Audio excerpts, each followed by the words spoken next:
Bore da, bawb ohonoch chi, a diolch i chi am ddod bore yma ar gyfer yn hoedfa ni yma o dros y we ac o'n cartref, felly pawb yn ei gartref ei hun bellach. Dyn ni wedi cael wythnos i ryfeddu ac i'w gofio ac i ddiolch amdani hi ac yn falch iawn o hynny bod ni wedi gallu cynnal priodas Miriam a Marcus yn Capel Bethesda ar ddydd Mercher 8 o Hydref. A diolch i bawb am ei cymorth ynglyn a hynny hefyd. Hyfryd iawn gallu gweithio fel tîm ar gyfer hynny. Lefydd, bethau i roi diolch amdanyn nhw yng nghanol yn cyfyngiadau fel hyn. Ac mae'n debyg yna i bod yr salmydd yn teimlo yr un fath.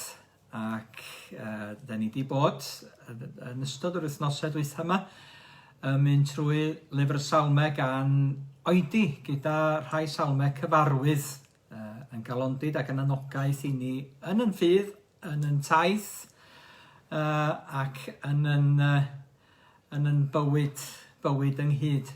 Rwan te, dwi ddim yn siŵr os ydych chi'n gallu clywed neu beidio. Llaw i fyny pwy sydd yn clywed bore yma? Rhywun am ymateb? Mae Dyl yn dweud bod y sain yn iawn gen i hi. Wedyn, dyn ni'n ymddiried os di y sain gan rhywun yna i chi fynd ati i gywiro eich teclyn os nad ydi o. Rwan te, dyn ni'n symud y bore yma at salm arall, Salm 121, ac yn meddwl am y cymorth yna sydd yn dod oddi wrth yr arglwydd. Wrth i ni edrych o'n cwmpas, wrth i ni chwilio am gymorth o bob math o lefydd eraill, mae'r salmydd yn cael ei atgoffa mae gan yr arglwydd y mae i gymorth ef yn dod. Felly gawn ni air bach o weddi cyn i ni fynd ati i ddarllen y salm.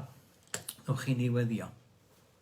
O Dduw ein Tad, dyn ni'n diolch i ti am fore newydd. Yn diolch i ti am dymor newydd yn wir. Yn diolch i ti am dofal drosom. Yn diolch i ti am bethau roi diolch amdanyn nhw. Yn diolch i ti am gwmni'n gilydd y bore yma. Yn diolch i ti am dair i ddod o'i gwmpas o yn anogaeth ac yn galondid ac yn gymorth i ni wrth i ni gofio mai ti ydy'r un sydd yn gymorth hawdd i gael ym mhob cyfyngder, yn gymorth bob amser, dydd a nos, byth yn cysgu nac yn huno. Bydd yn gymorth i ni rwan a pharha gyda ni mwyn Iesu Grist. Amen. Amen. Rwan te, yr cymorth 24 awr yna. Mae'r salmydd yn sôn amdano fo.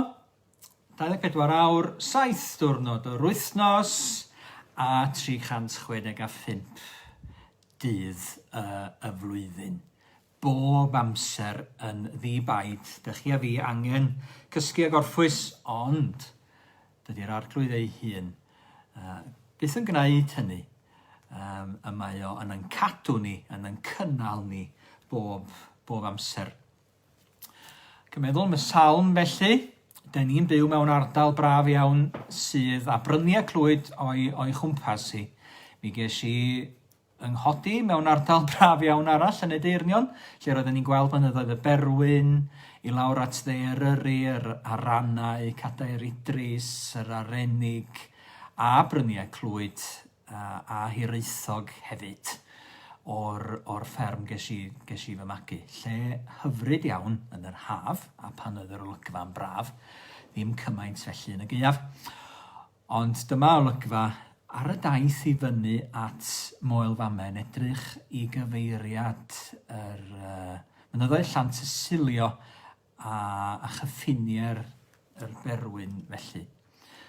Ac mae'n hyfryd iawn yr adeg yma ar y flwyddyn, a dwi'n ddiolchgar i Nan sydd wedi bod yn tynnu lluniau ac yn rhannu lluniau gyda ffrindiau o'r Hydref sydd yn methu mynd allan ar hyn o bryd ac i gerdded fel hyn. Ac mae lliwiau'r Hydref yn hynod iawn eleni. Ac mae'n hyfryd gallu edrych draw dros y golygfeydd yma sganio'r gorwel, fel y bydde y salmydd yn sganio'r gorwel i gael gweld pa beryglon oedd yn aros o'i flaen o, wrth iddo fynte gyda'i griw o addolwyr fynd i fyny ar gyfer un o'r gwyliau hynny oedd i'w cynnal yn Jerusalem. Ac mae'r salm yma i'w chael yng nghanol salm eraill o esgyniad wrth godi fyny tuag at Jerusalem. Felly wrth godi fyny, maen nhw'n gweld mwy a mwy, ac maen nhw'n gweld beth ydy'r llwybr sydd o'i blaenau nhw, yn meddwl pa beryglon sydd yn aros ar eu cyfer nhw, ar y daith yna, fel mae Iesu'n sôn am y daith o Jerusalem i Jericho, Samaria Tregarog sydd yna, ond mae'r dyn yn disgyn i blith lladron yn dydi. Oedd hi'n ffordd digon peryglus i fynd ar ei hyd i. Ond mae o yn cofio, salmydd yn cofio, bod ei gymorth yn dod oddi wrth yr arglwydd. Darllenwn ni'r salm hefo'n gilydd ac wedyn ni ganwn ni emyn. Codaf fy llygaid tua'r mynyddoedd, o ble daw cymorth i mi. Daw fy nghymorth oddi wrth yr arglwydd, creawdwr nefoedd a deiar. Nid yw'n gadael eithroed lithro, ac nid yw dy geidwad yn cysgu. Nid yw ceidwad Israel yn cysgu nac yn huno. Yr arglwydd yw dy geidwad. Yr arglwydd yw dy gysgod ar dy ddehilaw. Ni fydd yr hael yn dy daron y dydd na'r lleiad yn y nos. Bydd yr arglwydd yn dy gadw. Rhag pob drwg, bydd yn cadw dy einioes.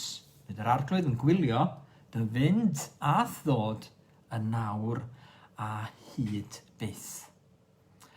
A faint ohonoch chi sydd yn gwybod y salm yna, sydd wedi adrodd y salm, sydd wedi dwyn y salm yna i gof, falle wrth fynd ar daith, falle wrth gael eich hunain yng nghanol rhyw beryglon neu gyfyngiadau. Meddwl am yr arglwydd ei hun, daw fy nghymorth oddi wrth yr arglwydd, yr hwnna wnaeth nefoedd a deiar. A dyn ni yn codi'n llygaid i fyny oddi ar yr llawr ac oddi wrth yn hamgylchiadau rwsyd hefyd. Bod ni'n codi'n llygaid, y salmydd yn codi lygaid ac yn gweld beth oedd o'i flaen o, yn dychmygu'r peryglon, ddydd, yn ystod y dydd, yn ystod y nos. Ond wrth godi'n llygaid hefyd, dyn ni'n dyrchafu'n hunain at yr arglwydd ei hun ac yn cofio bod i ofal drosom ni bob amser. Felly, gawn ni ddychwelyd at y salm yn y man, ond mae hi hefyd yn gyfnod, mae hi'n Galan Gaeaf, wedi bod ddoe, yn ddiwrnod yr holl saint heddiw. Mae'r dathliadau, os gallwch chi alw'n yn dathliadau, Calan Gaeaf, Halloween, wedi cael ei canslo i bob graddau. A does na ddim tric o'r tritio fel maen nhw'n deud yn America dyddi yma. Dyn ni'n cofio, yng nghanol cyfnod lle mae hi'n twllu fel hyn. Dyn ni'n cofio bod gennym ni arglwydd sy'n rhoi goleuni ar yn llwybrau ni i gyd.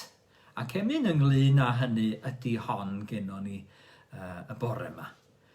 Diolch i gloi am ei chanu hi, rhif 222 yn canu am ffydd Tyrd atom ni o greuwr pob goleuni. Tro di ei nos yn ddydd, par i ni weld holl llwybrau'r daith yn gloiwi dan lewyrch gras a ffydd. Diolch i nan am ei lluniau o'r Hydref eto, ac mi ganwn ni'r emyn yma efo'n gilydd.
hyfryd iawn a gweld y llwybrau yna. Mae'r llwybrau yn gloiwi y dyddiau hyn ac yma hi'n dymor yr enfysiau eto wrth i'r goleuni ddod drwy'r cymylau yna. Gwynt yn chwythu y lliwiau i'w gweld o'n cwmpas ni. Mae'n ryfeddod ym mhob tymor, cynhymor yr Hydref yma fel hyn hefyd. Ddiolchgar, teimlo'n ddiolchgar dros ben. Dyna'r emyn, un o'r emynau canwyd yn yn priodas ni, os dwi'n cofio'n iawn, 26 blynedd yn ôl i echdoi. Ac yn braf iawn. Gallu cofio'n ôl ar adeg ynny, meddwl am y llwybrau yn aros o'n blaenau ni, a meddwl a diolch am gymorth yr arglwydd i gynnal ni ar y llwybrau, i lwybrau ef ar hyd y blynyddoedd yma ar ei hyd. Da ni'n dymuno hynny ar gyfer pawb sydd yn dechrau'r lwybrau bywyd ynghyd yn gyple priodasol ag ati y dyddiau hyn ac ar ba bynnag lwybrau yn y tymor yma, colegau ag ati a gwaith hefyd y mae pobl yn cael eu hunain arnyn nhw. Rwan te, y salmydd ar y llwybr yna, llwybr llawn perglon i fyny at Jerusalem. Mae'n debyg mae'r salm yn cael ei defnyddio ar gyfer y cyfnod yna pan oedden nhw'n mynd i fyny. Beth bynnag dos wybod beth oedd yr amgylchiadau tu ôl i'w llunio hi yn ymreiddiol, pa beryglon oedd yn llechu o gwmpas. Ond mae'r salmydd yn mynnu yng nghanol y peryglon yna bod yr arglwydd yn ei gadw fo. Ac yma yna sôn, mae'r cadw yn thema gref iawn yn yr salm yma. Thema'r cadw yna. To preserve, to keep, felly, dwi'n meddwl mae'r un gair sydd gennym ni yn y Gymraeg, cadw. Cadw ar gyfer eto, cadw mwyn i ddefnyddio fo rhyw ddydd a ddaw. Os ydych chi'n debyg i fi, ydych chi, wel, diolch byth na dydy pawb yn debyg i fi, ond wedi cadw nifer o bethau dros y blynyddoedd ac maen nhw wedi dod yn ddefnyddiol iawn yn ystod yr cyfnod clo ac yn ystod y flwyddyn yma. Di gallu defnyddio pob math o breniau, pob math o ryw dacledd wedi cadw ag ati i wneud gwahanol bethau. Mae hi'n dymor y cadw wedi bod wrthi yn jamio, jam rywbob eleni, ddigonedd o rywbob i'w gael, digonedd hefyd o domatos gwyrddion, llwythi ar lwythi o domatos gwyrddion. Ond maen nhw'n gwneud chutney ardderchog i'w cadw at eto.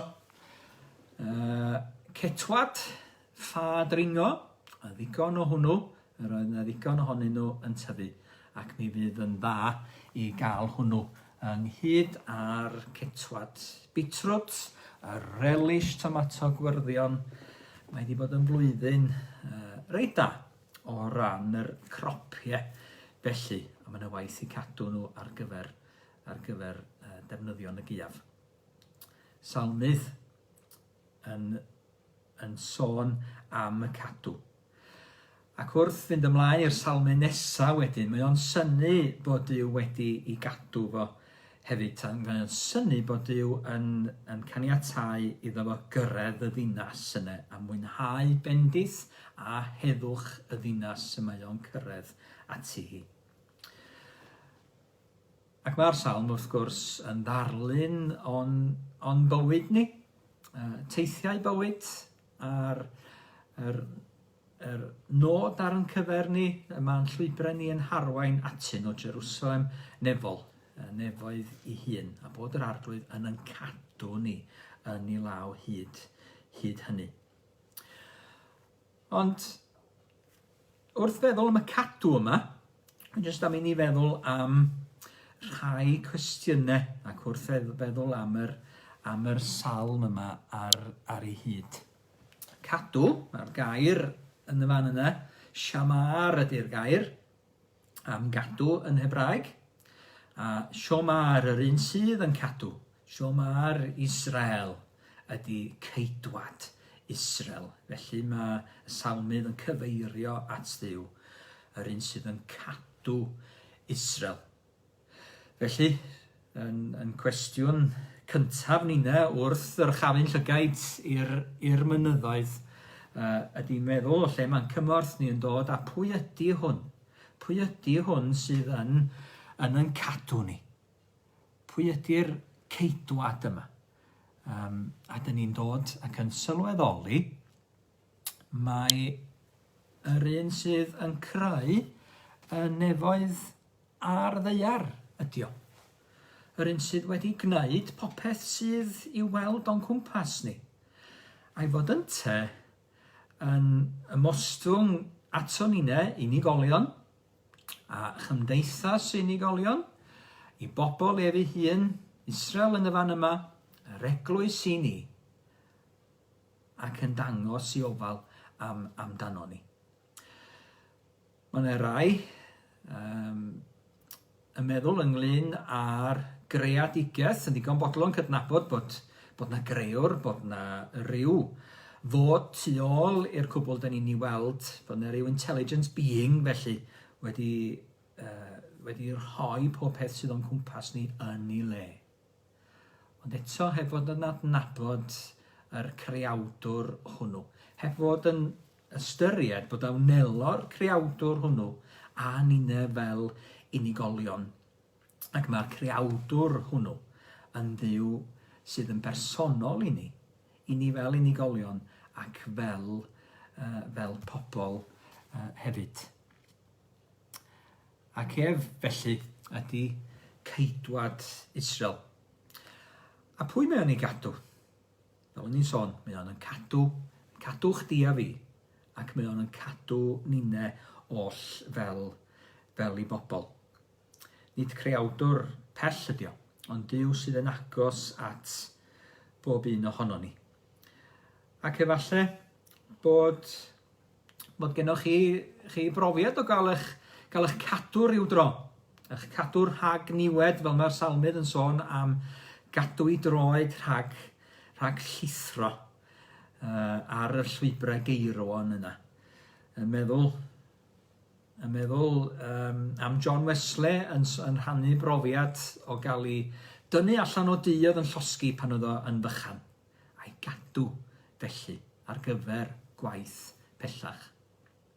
Meddwl am Martin Lloyd-Jones yn rhannu brofiad ni hunan gofiant o fynte hefyd yn cael ei arbed o'i stafell wely pan oedd y tŷ i gyd ar dan yn Llangeitho ac yn cael ei gadw yn y fan yna. Ni'n meddwl am ryw ddigwyddiad yn yr rŵm ffrynt yna flynyddoedd yn ôl, 20 mlynedd yn ôl, mae'n siŵr, pan ddisgynodd y silffoedd i lawr. Dyma glywed rhyw sŵn crynu a rhyw sŵn symud. Roedd Obed yn chwarae o dan yn rhaid i, yn baba yn bychan i glwt. Ac dyma'r silffoedd llyfrau, un ar ôl ei gilydd, yn llenwi un wal yn gyfan, yn dechrau dod i lawr, ddim wedi rhoi fyny yn sownd iawn neu ddigon sownd ar gyfer y pwysau llyfrau oedd yno. A dyma'r stafell yn buan iawn yn llenwi gyda silffoedd a llyfrau. Ond roedd Obed yn chwarae dan glawr yr biwro ac yn ddiogel yn y fan honno. Ni gadwyd yntau hefyd.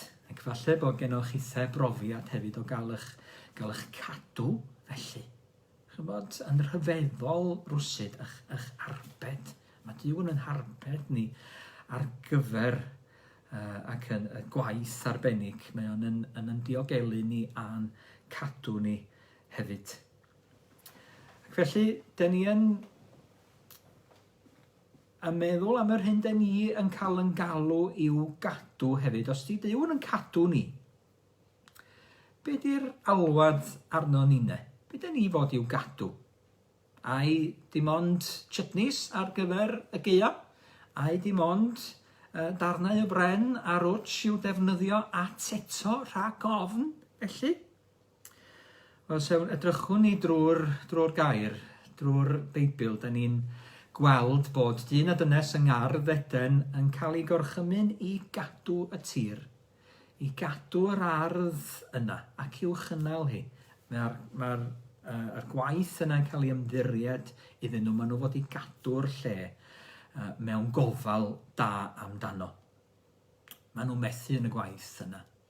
Dyn ni'n dal i fethu yn y gwaith yna. Methu cynnal y greadigaeth yma mae Duw wedi ymddiried i ni. Methu edrych ar ei ôl o fel ac y dylen ni. Eto, mae gen yr arglwydd ofal am ei greadigaeth i gyd. Mae'n eisiau ni ymdrechu yn y gwaith yna. Ac mae Duw yn gwneud cyfamod wedyn hefo dynoliaeth, hefo ei bobl a drwy Moses yn rhoi cyfreithiau a deddfau, yn gwneud cyfamod, yr hen gyfamod, yr cyfamod gweithredoedd felly, yn rhoi'r gyfraith i bobl, i Moses a'i bobl ar ben mynydd Sinai. Ond mae bobl yn torri'r gyfraith yna. Dyn nhw'n gallu cadw'r gyfraith a'r deddfau a'r gorchmynion. A dyna'n profiad ni'na hefyd, ond methu rwyf ydy profiad yr emynydd. Methu para yn ffyddlon. Methu peidio a thorri cyfreithiau Duw. Methu peidio a disgyn i bechod a bai. Eto i gyd, mae Duw yn para yn ffyddlon. Ac bod ni'n methu cadw bethau. Methu cadw'r hyn mae Duw wedi gofyn i ni gadw. Methu cadw'r lle mae wedi gofyn i ni edrych ar ei ôl o, methu yn perthynas hefo'n gilydd hefyd. Methu maddau i'n gilydd. Mae yna ryfela yn digwydd yn plith ni. A dyn ni'n gadael Duw i lawr, dyn ni'n i fethu fo mor aml. Eto i gyd mae o'n para yn ffyddlon, mae o'n para yn geidwad Israel. Ac mae o'n para i gadw i gyfamod o tuag ato ni. Ac mae'r cyfamod yna yn gyfamod ers cyn llunio'r byd, cyn lledr nefoedd wen. Yn gyfamod yn Iesu Grist i fab, y bydde fo rhyw ddydd yn rhoi ei hun trosom ni, ac yn helpu ni i gadw y llwybr, yn helpu ni yn taith, yn rhoi nerth i ni yn Iesu Grist, ac yn rhoi'r gallu i ni gadw pob gofyn ohonom ni, ac i fyw i fwyn ef yn llwyr.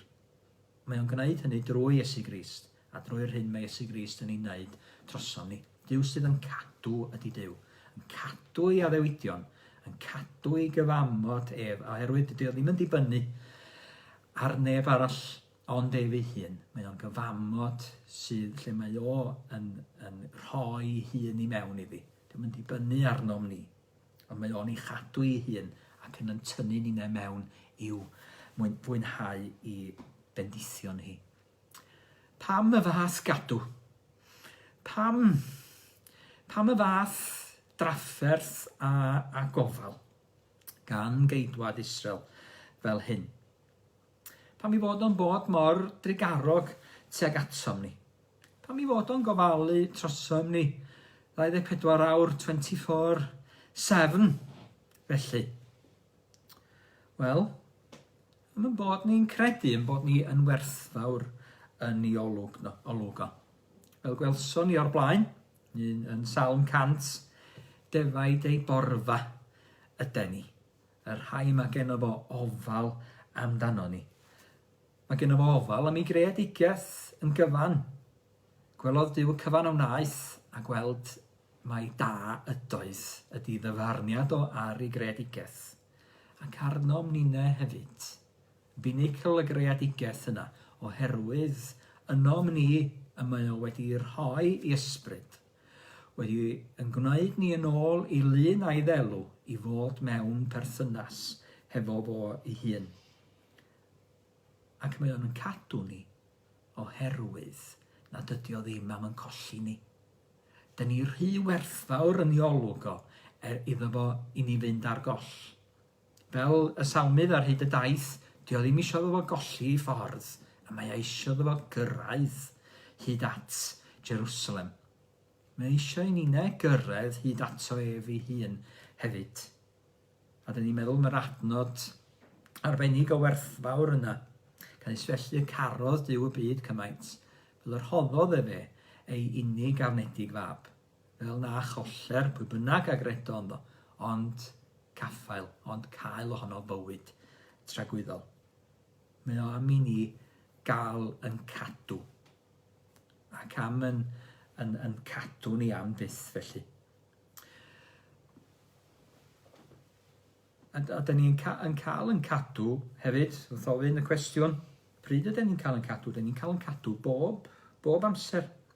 Salmydd yn sôn am ddydd a nos, a nid gweithio shifts yma Dyw.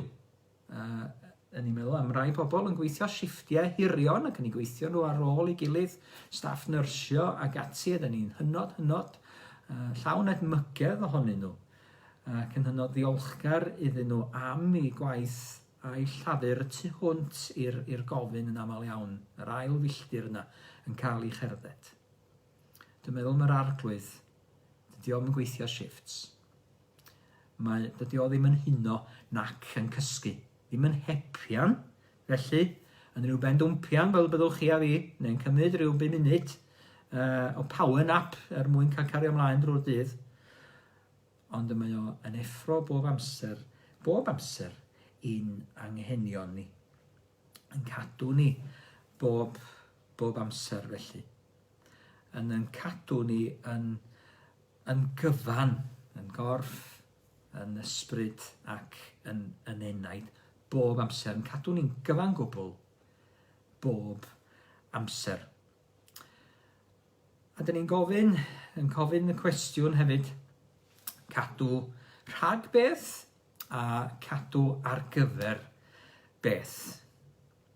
Pam, dyn ni wedi gofyn y cwestiwn pam cadw, oherwydd bod ni'n werthfawr, ond i ba bwrpas felly? What's in it for me fel petai? Mae'r cyfan i ogoneddu Dyw, ac mae'r cyfan mwyn yr arglwydd, ond be dw i gallach o gael fy nghadw fel hyn? Oedden ni'n cael yn cadw rhag i stroed lithro, yn cadw rhag perglon y daith yna, y gres y dydd, fel mae'r salmydd yn sôn amdano fo, neithderu'r hael dydd a'r lleiad y nos, a'r peryglon yna, peryglon dychmygol y nos, y peryglon all fod yn real, all fod yn gynnyrch yn dychymyg ni, yn llechu yno yng nghanol tywyllwch yr anwybod yng nghanol y nos felly. Anifiliau gwelldion, oedd y salmydd yn poeni amdanyn nhw, llatron, be dyn ni'n poeni am lawer iawn o bethau. Dyn ni'n cael yn cadw o fod yn codi'n golwg hyd at yr arglwydd. O fod yn cofio mai o ydy'r un sydd yn cadw yn cynnal ni, bod i ceidwad Israel. Dyn ni'n cael yn cadw rhag pob drwg. Pob drwg. Dyn ni i weddio am hynny, gwared ni rhag y drwg. Arbed ni felly. Yn cadw rhag mynd i lefydd, falle bod gennych chi brofiad o hynny hefyd. Cael eich cadw rhag drwg, eich cadw nôl rhag gwneud rhywbeth. Oedd yn fwriad gennych chi. Gafodd chi ras falle. Eich cadw felly, rhag mynd i rwle, rhag deud rhywbeth na ddylech chi, rhag gwneud rhywbeth fydde wedi arwain i bethau gwaith. Diolch i Dduw am yn cadw ni bob un ohono ni. Ac dyn ni'n meddwl hefyd am yr hyn dyn ni yn cael yn cadw ar ei gyfer o. Yn cael yn cadw ar gyfer bendith yr arglwydd, mwynhau fendithion a'i heddwch bob amser, a'i gwmni ef ei hun. Dyna pam mae o'n yn creu ni, i ninnau gael mwynhau i bresenoldeb ef, mwyn iddo ef gael mwynhau yn cwmni ninnau. felly yma'r Testament Newydd hefyd yn sôn, Paul yn sôn yn ei lythyr at y Thessaloniaid, ac mae Judas yn sôn yn ei lythyr ynte hefyd. Ar i ni gadw yn hunain, a mi gewch chi weld yr adnodau yna, mwyn cael yn bendithio, dyn ni i gadw yn hunain, meddwl Paul wrth y Thessaloniaid, gadwch rhag pob math o drygioni, a bydde di ddiw y tangnefedd ei hun, a'ch sancteiddio chwi yn gyfan gwbl, chadw eich ysbryd a'ch enaid, a'ch corff yn gwbl iach, a di fai hyd ddyfodiad ein harglwydd Iesu Grist. Ni'n cael yn cadw ar gyfer y dydd yna. Yn cadw a'n cynnal ar gyfer yr hyn sydd i ddod, ar gyfer yr hyn yma Dyw yn ei fwriadu ar yn cyferni. Mae Paul yn sôn llawer wrth y Thessaloniaid am yr hyn fydd yn digwydd pan mae yr arglwydd Iesu'n dychwelu di dernasu ar y ddaear. Dydd ein harglwydd Iesu. Mae o'n sôn am yr rhai sydd wedi huno'n barod, wedi marw, yn cael eu codi i fyny. Am bod Dyw wedi i'w cadw nhw mewn marwolaeth hyd yn oed. Mae wedi cadw nhw ac yn barod i'w codi nhw i fyny yn ddifai. A'r rhai fydd yno bryd hynny, mae o'n barod i'w newid nhw i fod yn ogoneddus fel ei fab ei hun, oherwydd bod yr hwn sydd yn galw ni yn ffyddlon. Ac fe gyflawna ef hyn, oherwydd bod o wedi codi Iesu fyny. Cyflawnwr yn holl addewidion ni, a mae o'n barod i'n codi a'n cadw ninnau hefyd yn ei ofal. Dyn ni i ymgadw rhag pob math o ddrygioni. Dyn ni i gadw'n hunain fel mae Judas yn dweud hefyd yn ei lythyr yntau, nid Judas Iscariot, Judas arall, cadw'n hunain yng nghariad Dyw. Mae dyna'r lle mwyaf diogel i ni fod, gan ddisgwyl am ein harglwydd Iesu Grist yn ei drygaredd, roi chi fywyd tragwyddol. Gwrth i ni ddisgwyl, bydded iddo ef sydd ar gallu ganddo eich cadw rhag syrthio, a'ch gosod yn ddifai a gorfoleddus ger bron i agoniant. Iddo ef, yr unig Dduw, ein gwaredwr, trwy Iesu Grist ein harglwydd, y byddor gogoniant am yr hydy. Gallu gawdurdod, cyn yr oesoedd, cynawr a byth bythoedd. Amen. Am byth y mae Dyw yn bwriadu'n cadw ni. Ers byth y mae o wedi bod yn trefnu'r cadw yma. Mae wedi'n creu ni. Fel creodd o i bobl Israel i gychwyn, mwyn yn cadw ni. Mae gen o fwriadau o ddaioni ac o fendith ar yn cyferni. Gwrtheddwl, mae bwriadau o ddaioni a fendith yna. Dwch chi mi gael llefaru'r fendith yma drostoch chi i gyd y bore yma. Bendith Aron, bendith roddwyd mwyn cael bendithio'r bobl i gyd. Ddwedwyd wrth Aron yr offeiriad brawd Moses, yr ydych chi fendithio pobl Israel, a dweud wrthynt, bydded i'r arglwydd y fendithio ath gadw. Bydded i'r arglwydd lewyrchu wyneb arnat a bod yn drigarog wrthyt. Bydded i'r arglwydd edrych arnat a roi ti heddwch. Felly, gosodant fe enw ar bobl Israel, a bydda finna'n ei bendithio. Dyna chi fendith, cael yn cadw gan yr arglwydd, gwybod bod ganddo fo fwriadau o ddaioni ar yn cyferni. A byddwn ni'n cael bod yn mwynhau i gwmni ef ei hun, hyd byth ac yn dragywydd. Bod o hefyd am i ni'n fod yn fendith i eraill, wrth i ni'n ddyrchafu'n llygaid ato ef. Wrth i ni'n ymddiried ynddo ef fel yr un sydd yn cadw ni ac yn gofalu amdano ni bob amser. Byddwn ni'n gallu tystio i'r cadw yna. Fel mae o yn harbed ni. Fel mae o yn cadw ni bwrpas, yn cadw ni rhag drygioni, yn cadw ni mwyn i ni'n fod yn bendith i eraill. Ac yn cadw ni bob amser nos a dydd. Yn fwy na'n hamgylchiadau ni. Yn cadw ni ar y llwybrau yma, a'r llwybr yma, dyn ni arno fo efo'n gilydd yn y cyfnod rhyfedd yma hefyd. Bydde di'r arglwydd yn bendithio ni yn wir. Mi glyw ni yr fendith yna yn cael ei chanu yn y man gan blant. Mae yna rai wedi bod wrthi yn hel y geir yr plant at ei gilydd yn rhithiol felly ac yn rhoi can o fendith at ei gilydd.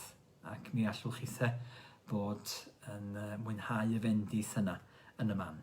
Ond dwch i ni gloi mewn gweddi cyn i ni glywed yr fendith yna. O Dduw ein Tad, ni'n diolch i ti am yn bendithio.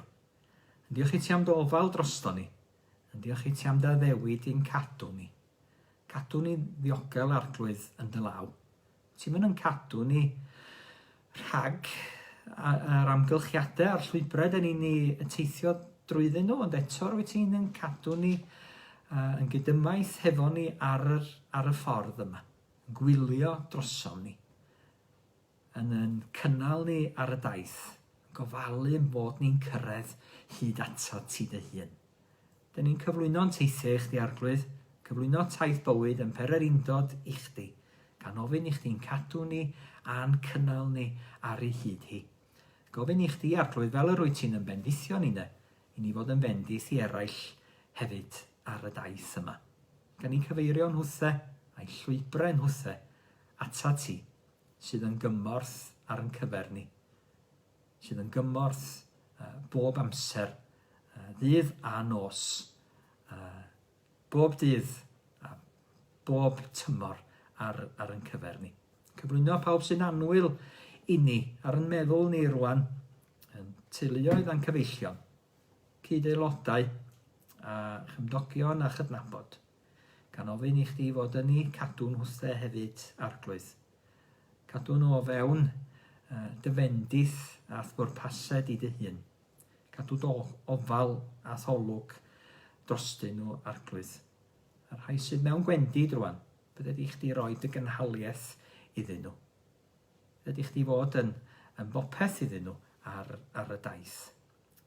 Pawb sydd yn gweithio dad yng ngolau ffydd, pawb sydd yn gweithio ar lles eraill, dyn ni'n gofyn i tiw cynnal nhwthau hefyd yn ei gwaith. Yn gwneud shiftiau hirion, cynnal nhw arglwydd drwy ei llafur i gyd. Cynnal ni'n arglwydd pan mae'r dydd yn byrhau fel hyn eto a'r nos yn hir. Gad i ni wybod nad yw'r nos yn nos i ti. Dyfo ti'n aros gyda ni bob amser a thlewyrch a tholau o'n cwmpas ni. Cadw ni arglwydd yn dy llwybrau a than dy fendith mwyn denw. Amen. Felly, mi wnawn ni fwynhau y gân yma o fendith. Cofiwch am ddigwyddiadau yr wythnos, cymdeithas, rithiol, nos yfory, nos lun a chyfarfodydd eraill yn ystod yr wythnos, grŵp darllen a seiat ag ati a pob bendith arnoch chi.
nhw, a